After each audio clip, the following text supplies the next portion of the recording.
आम आदमी पार्टी को जिस चीज का डर था वही हुआ। दिल्ली के सीएम अरविंद केजरीवाल को ईडी ने गिरफ्तार कर लिया है और दिल्ली की राउज एवेन्यू कोर्ट ने केजरीवाल को 28 मार्च तक के लिए ईडी की हिरासत में भेज दिया है।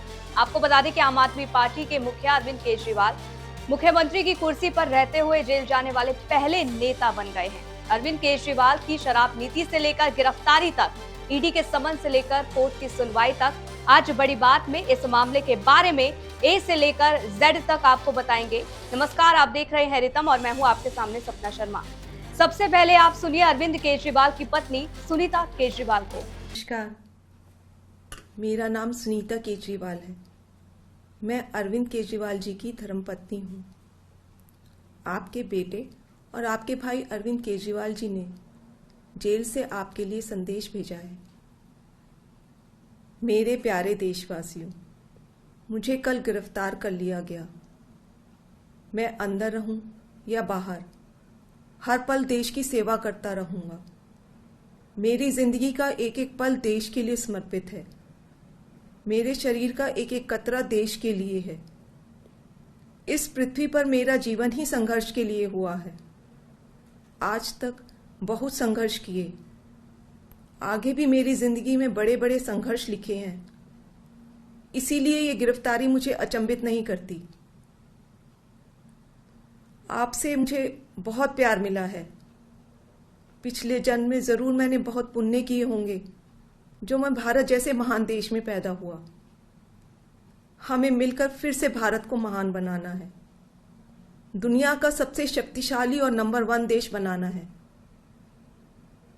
भारत के अंदर और बाहर ढेरों ऐसी शक्तियां हैं जो भारत को कमजोर कर रही हैं। हमें सचेत रहकर इन शक्तियों को पहचानना है, इन शक्तियों को हराना है। और भारत में ही ढेरों ऐसे लोग हैं, ढेरों ताकतें हैं जो देशभक्त हैं, जो भारत को आगे बढ़ाना चाहती हैं। इन ताकतों के साथ जुड़ना है और इन्हें और मजबूत करना है। दिल्ली की मेरी माँ बहनें सोच रही होंगी, केजरीवाल तो अंदर चला गया, पता नहीं अब 1000 रुपया मिलेगा या नहीं। मेरी सभी माताओं और बहनों से अपील है, अपने भाई और अपने बेटे पर भरोसा रखो। ऐसी सलाखें नहीं जो आपके भाई और आपके बेटे को ज्यादा दिन अंदर रख सके। मैं जल्द बाहर आऊंगा और अपना वादा पूरा करूंगा। क्या आज तक कभी ऐसा हुआ कि केजरीवाल ने कोई वादा किया और पूरा नहीं किया? आपका भाई, आपका बेटा लोहे का बना है, बहुत मजबूत है। बस एक विनती है, एक बार मंदिर जरूर जाना और भगवान से मेरे लिए आशीर्वाद मांगना। करोड़ों लोगों की दुआएं मेरे साथ है, यही मेरी ताकत है। आम आदमी पार्टी के सभी कार्यकर्ताओं से भी मेरी अपील है कि मेरे अंदर जाने से समाज सेवा और लोक सेवा का काम रुकना नहीं चाहिए। और हाँ, इस वजह से बीजेपी वालों से भी नफरत नहीं करनी। वे सब हमारे भाई बहन हैं। मैं जल्द लौट कर आऊंगा। आपका अपना अरविंद। जय हिंद। अरविंद केजरीवाल की वही जगह, वही आव भाव, वही बोलने का तरीका। अरविंद केजरीवाल के संदेश को लेकर आज सुनीता केजरीवाल ने वीडियो साझा किया और अरविंद केजरीवाल का संदेश लोगों तक पहुंचाया।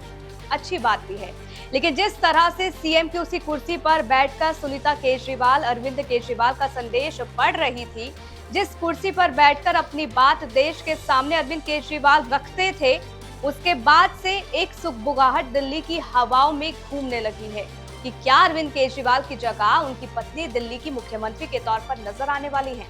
खैर, इस बात पर अभी संशय बना हुआ है। हालांकि आप नेताओं की तरफ से ये कहा जाता है कि दिल्ली के मुख्यमंत्री अरविंद केजरीवाल ही बने रहेंगे और जेल से ही सरकार चलाएंगे।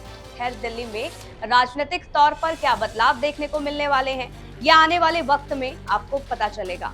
लेकिन भारत के इतिहास में ऐसा पहली बार हुआ है जब मुख्यमंत्री रहते हुए किसी नेता की गिरफ्तारी हुई हो, और ये इतिहास अब अरविंद केजरीवाल ने रच दिया है। हालांकि इससे पहले देश के अलग अलग राज्यों के 5 मुख्यमंत्रियों पर शिकंजा कसा गया था, लेकिन अरेस्ट होने से पहले उन्होंने इस्तीफा दे दिया था। सबसे पहले बात करते हैं हेमंत सोरेन की। झारखंड के पूर्व सीएम हेमंत सोरेन ने 31 जनवरी 2024 को झारखंड के मुख्यमंत्री पद से इस्तीफा दे दिया था, जिसके तुरंत बाद प्रवर्तन निदेशालय ने हेमंत सोरेन को भूमि घोटाले मामले में गिरफ्तार कर लिया था। मई 1997 में चारा घोटाले के एक मामले में सीबीआई ने लालू यादव पर शिकंजा कसा था। उस वक्त लालू प्रसाद बिहार के मुख्यमंत्री थे, उनकी पार्टी केंद्र में भी सत्ता में थी, लेकिन सीबीआई ने चार्जशीट दाखिल कर दी थी। चार्जशीट दाखिल होने के बाद लालू प्रसाद यादव को गिरफ्तारी का डर सताने लगा था, जिसके बाद लालू प्रसाद यादव ने राबड़ी देवी को मुख्यमंत्री बना दिया था। तमिलनाडु की तत्कालीन मुख्यमंत्री जयललिता, कर्नाटक के तत्कालीन मुख्यमंत्री येदियुरप्पा और उमा भारती ने भी गिरफ्तारी की तलवार लटकने के बाद मुख्यमंत्री पद से इस्तीफा दे दिया था। अब आपको बताते हैं कि अरविंद केजरीवाल को कोर्ट के सामने पेश करते हुए ईडी ने क्या क्या कहा। बता दें कि केजरीवाल को जब कोर्ट में पेश किया गया तो ईडी ने कोर्ट में रिमांड कॉपी पेश की। इस दौरान दिल्ली शराब घोटाले को लेकर ईडी ने मुख्यमंत्री अरविंद केजरीवाल पर बहुत बड़ा आरोप लगाया। ईडी ने केजरीवाल को इस घोटाले का किंग पिन कहा और ईडी ने अपने रिमांड कॉपी में ये कहा है कि शराब घोटाले में मिले रिश्वत के पैसों से आम आदमी पार्टी ने गोवा में चुनाव लड़ा। इतना ही नहीं, ईडी ने केजरीवाल पर आम आदमी पार्टी को एक कंपनी की तरह चलाने का आरोप लगाया है। कोर्ट में ईडी ने केजरीवाल को लेकर जो दावे किए हैं वो बेहद ही चौंकाने वाले हैं। ईडी ने पहली बार कोर्ट को बताया कि केजरीवाल को गिरफ्तार क्यों किया गया। ईडी ने दावा किया कि केजरीवाल शराब घोटाले का मास्टरमाइंड है। केजरीवाल ने ही शराब कारोबारियों को फायदा पहुंचाने वाली पॉलिसी बनाई। इस पॉलिसी से करीब 600 करोड़ का मुनाफा कमाया गया। इसमें से 100 करोड़ रुपए किकबैक के तौर पर आम आदमी पार्टी को मिले। इसमें से 45 करोड़ रुपए गोवा के चुनाव में खर्च हुए। बता दें कि ईडी ने कोर्ट में 28 पेजों की दलील पेश की थी। जांच एजेंसी ने कहा कि केजरीवाल दिल्ली शराब नीति को बनाने में सीधे तौर पर शामिल थे। मनीष सिसोदिया ने इस मामले में मुख्य भूमिका निभाई। केजरीवाल ने रिश्वत लेने के लिए कुछ खास लोगों का फेवर किया। ईडी ने कोर्ट को बताया कि वो जो भी दावा कर रही है उसके सपोर्ट में उसके पास ठोस कदम है। शराब घोटाले की सारी कड़ियां जोड़कर अदालत को ईडी ने कहा है कि शराब घोटाले की साजिश बहुत ही सावधानी और चालाकी से रची गई। जिन मोबाइल फोन का बातचीत या मैसेजिंग के लिए इस्तेमाल किया गया, उन फोन को नष्ट कर दिया गया। लेकिन जांच के दौरान कुछ आरोपियों के फोन से मैसेज मिल गए, जिनसे पता चला कि शराब घोटाले के 45 करोड़ रुपए गोवा चुनाव में हवाले के जरिए भेजा गया। जिन उम्मीदवारों को पैसा पहुंचाया गया वो भी बयान देने को तैयार हैं। वहीं दूसरी ओर कोर्ट में केजरीवाल के वकील अभिषेक मनु सिंघवी ने केस को चुनावी राजनीति से जोड़कर रिमांड का विरोध किया, लेकिन कोर्ट ने दस्तावेज देखने के बाद केजरीवाल को 6 दिन के लिए ईडी की कस्टडी में भेज दिया। बता दें कि कोर्ट में ईडी ने केजरीवाल के लिए 10 दिन की रिमांड मांगी थी। वहीं कोर्ट के फैसले के बाद मीडिया से बात करते हुए क्या कहा अरविंद केजरीवाल के वकील ने, सुनिए। मांग रही थी और उनका कहना था कि उन्हें मनी की ट्रेल जानने के लिए उनकी कस्टोडियल इंटरोगेशन करनी जरूरी है। 10 दिन की मांग रहे थे, पर जज साहिबा ने सारी चीज कंसीडर करके 6 दिन का रिमांड दिया है और अब वो 28 तारीख को यहाँ पेश होंगे दोबारा 2 बजे। सर, क्या कुछ और ग्राउंड रखा गया और क्या कुछ देखिए, उनकी तरफ से कहा गया कि जो पैसा गोवा में इस्तेमाल हुआ है वो इल गॉटन मनी थी और उनके पास कुछ ऐसे गवाहों के, जो उन्होंने कहा, बयान हैं जिससे पता चलता है कि उनको कैश की डिलीवरी हुई है। परंतु हमारी तरफ से जो वकील साहिबान थे उन्होंने कहा कि इसमें कहीं भी अरविंद केजरीवाल जी का ना पहले कभी नाम था, ना आज के दिन का नाम है, और जिन गवाहों के बयान ईडी ने रिकॉर्ड किए हैं उनमें भी उनका नाम कहीं नहीं है। ऐसे में उनकी कस्टोडियल इंटरोगेशन बनती नहीं है और हमने उसको अपोज किया था। पर अब 6 दिन का चूंकि रिमांड हो गया है, जज साहब ने कर दिया है, इसलिए अब वो 28 तारीख को यहाँ पेश होंगे। चलिए अब समझते हैं कि इस घोटाले की एबीसीडी। नवंबर 2021 में दिल्ली में नई शराब नीति लागू की गई। इससे पहले दिल्ली में शराब की 864 दुकानें थी। जिसमें से 475 सरकारी थी। लेकिन नई नीति के तहत सरकार शराब के कारोबार से पूरी तरह बाहर आ गई और शराब का कारोबार निजी हाथों में सौंप दिया गया। नई नीति आने से पहले 450 ml की एक बोतल पर शराब कारोबारियों को 33.35 रुपए रिटेल मार्जिन मिलता था, लेकिन नई नीति के बाद 363.27 रुपए हो गया। इसी तरह पहले एक बोतल 530 रुपए की मिलती थी, जो बाद में बढ़कर 560 रुपए हो गई। इससे एक तरफ कारोबारियों की तो मोटी कमाई हुई, दूसरी तरफ शराब की बिक्री पर लगने वाली एक्साइज ड्यूटी से होने वाली सरकार की कमाई तेजी से कम हो गई। पहले 530 रुपए की बोतल पर दिल्ली सरकार 223.89 रुपए की एक्साइज ड्यूटी वसूलती थी, लेकिन नई नीति के तहत सरकार ने होलसेल प्राइस पर एक्साइज ड्यूटी बोतल की कीमत की महज 1% कर दी। लिहाजा शराब कारोबारियों को 530 रुपए की बोतल पर महज 1.88 रुपए की एक्साइज ड्यूटी देनी पड़ी, जबकि हर ग्राहक से इसी बोतल पर 30 रुपए लिए गए। ये सब देखते हुए 8 जुलाई 2022 को दिल्ली के तत्कालीन मुख्य सचिव नरेश कुमार ने उपराज्यपाल वीके सक्सेना को रिपोर्ट सौंपी। इसमें मनीष सिसोदिया पर गलत तरीके से शराब नीति तैयार करने का आरोप लगाया गया। आरोप लगा कि इससे लाइसेंसधारी शराब कारोबारियों को अनुचित लाभ पहुंचा और सरकारी खजाने को नुकसान पहुंचा। मुख्य सचिव ने आबकारी नीति 2021-22 के जरिए सरकारी खजाने को 580 करोड़ रुपए के नुकसान का अनुमान लगाया। इसको लेकर मुख्य सचिव ने अपनी रिपोर्ट पेश की। इस रिपोर्ट के अनुसार कई बातें सामने आई। पहली बात, सिसोदिया ने घूस और कमीशन के बदले लाइसेंसधारी शराब कारोबारियों को अनुचित लाभ पहुंचाया। कोविड के बहाने शराब कारोबारियों की 144.36 करोड़ रुपए की लाइसेंस फीस माफ कर दी। दूसरी बात ये थी कि एयरपोर्ट जोन में लाइसेंसधारियों को 30 करोड़ रुपए वापस कर दिए गए, जबकि ये रकम जब्त की जानी थी क्योंकि एयरपोर्ट अथॉरिटी ने दुकान खोलने की अनुमति नहीं दी थी। तीसरी बात यह है कि विदेशी शराब की कीमतें तय करने का फॉर्मूला संशोधित किया। बियर पर 50 रुपए प्रति केस की एक्साइज ड्यूटी लेवी हटा दी। इससे होलसेलर के लिए विदेशी शराब सस्ती हो गई और सरकार की कमाई घट गई। बता दें कि इस रिपोर्ट पर एलजी ने सीबीआई जांच की सिफारिश की। 17 अगस्त 2022 को सीबीआई ने केस दर्ज किया। इसमें मनीष सिसोदिया, 3 पूर्व सरकारी अफसर, 9 कारोबारी और 2 कंपनियों को आरोपी बनाया गया। घोटाले में पैसों की हेराफेरी के भी आरोप थे, इसलिए ईडी भी इसमें शामिल हो गई। केस दर्ज करने के बाद सीबीआई और ईडी ने छापे मारे और गिरफ्तारियां शुरू की। ईडी और सीबीआई ने अपनी चार्जशीट में आरोप लगाया कि 2021-22 की आबकारी नीति की वजह से दिल्ली सरकार को कथित तौर पर 2,873 करोड़ रुपए का नुकसान पहुंचा। इस मामले में कब किस नेता की गिरफ्तारी हुई है, अब वो समझिए। 27 सितंबर 2022 को सीबीआई ने विजय नायर को गिरफ्तार किया। अगले ही दिन ईडी ने समीर महेंद्रू को गिरफ्तार कर लिया। 26 फरवरी 2023 को सीबीआई ने मनीष सिसोदिया को अरेस्ट किया। सीबीआई के बाद ईडी ने भी मनीष सिसोदिया को अरेस्ट किया। 4 अक्टूबर 2023 को आम आदमी पार्टी के राज्यसभा सांसद संजय सिंह अरेस्ट हुए। 15 मार्च 2024 को तेलंगाना के पूर्व सीएम केसीआर की बेटी के कविता को अरेस्ट किया गया। 21 मार्च 2024 को मुख्यमंत्री अरविंद केजरीवाल भी गिरफ्तार हुए।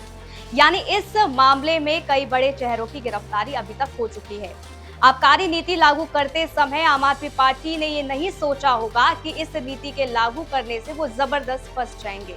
कैसे इन नेताओं के नाम सामने आए और इस मामले में कैसे ये नेता फंसते चले गए, चलिए अब आपको ये समझाते हैं।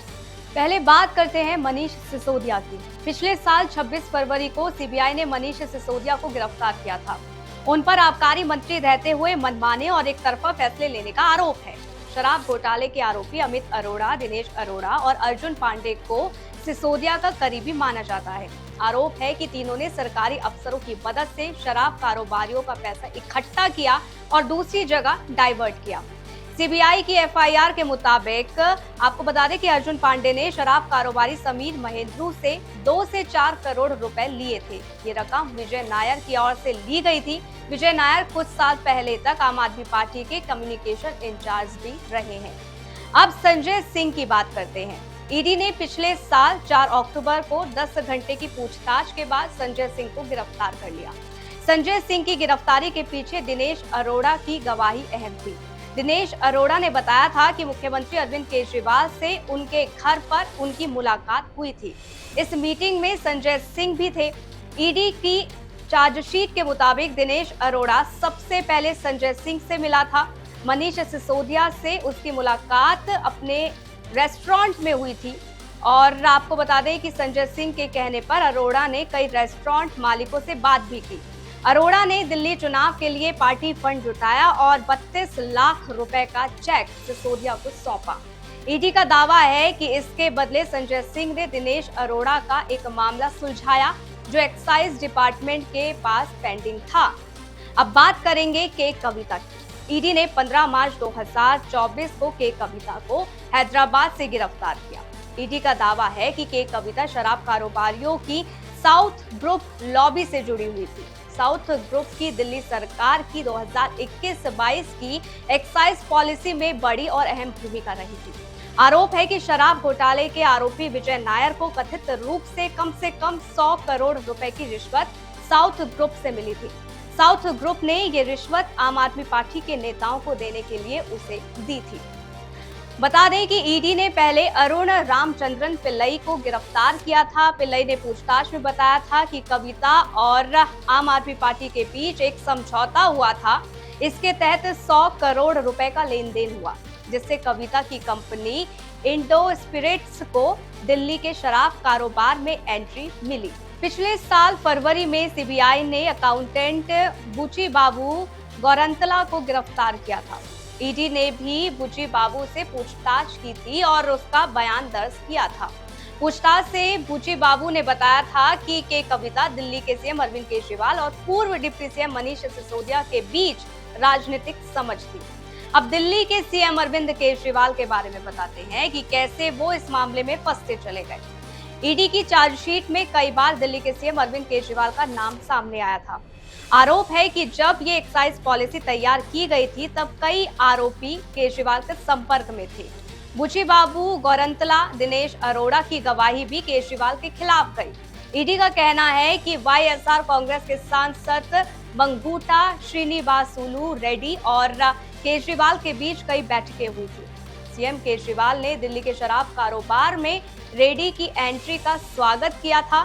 पूछताछ में बुची बाबू और आरोपी अरुण पिल्लई ने खुलासा किया है कि वो एक्साइज पॉलिसी को लेकर केजरीवाल और सिसोदिया के साथ मिलकर काम कर रहे थे।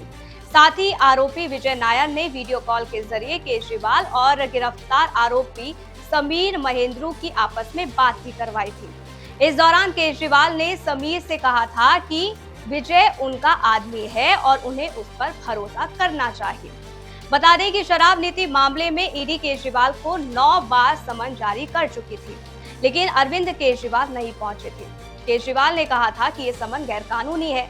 वहीं आम आदमी पार्टी के मुख्यमंत्री अरविंद केजरीवाल की गिरफ्तारी के बाद आप नेता कई राज्यों में प्रदर्शन कर रहे हैं और केजरीवाल की गिरफ्तारी को बीजेपी की साजिश करार दे रहे हैं। दूसरी ओर गिरफ्तारी के बाद भी मुख्यमंत्री अरविंद केजरीवाल द्वारा इस्तीफा ना दिए जाने के चलते हिंदू सेना एस के राष्ट्रीय अध्यक्ष ने हाईकोर्ट में PIL दायर की थी। आपको बता दें कि इसके माध्यम से केजरीवाल से इस्तीफा देने की मांग की गई है। यादव का कहना है कि जेल में रहते हुए मुख्यमंत्री गोपनीयता की शपथ का सम्मान नहीं कर सकते, क्योंकि उनके पास से जो फाइलें हैं वो कई हाथों में होकर गुजरेंगी। वहीं बीजेपी नेताओं के साथ साथ अब कांग्रेस भी अरविंद केजरीवाल के इस्तीफे की मांग कर रहे हैं। कांग्रेस नेता संजय निरुपम ने मुख्यमंत्री पद से उनके इस्तीफे की मांग की है। निरुपम ने कहा है कि नैतिकता के आधार पर केजरीवाल को सीएम पद से इस्तीफा दे देना चाहिए। अब आने वाले दिनों में दिल्ली की सियासत में क्या कुछ होता है वो देखना होगा। बड़ी बात में फिलहाल के लिए बस इतना ही। वीडियो पसंद आई हो तो लाइक करें, कमेंट करें और शेयर करना ना भूलें। नमस्कार।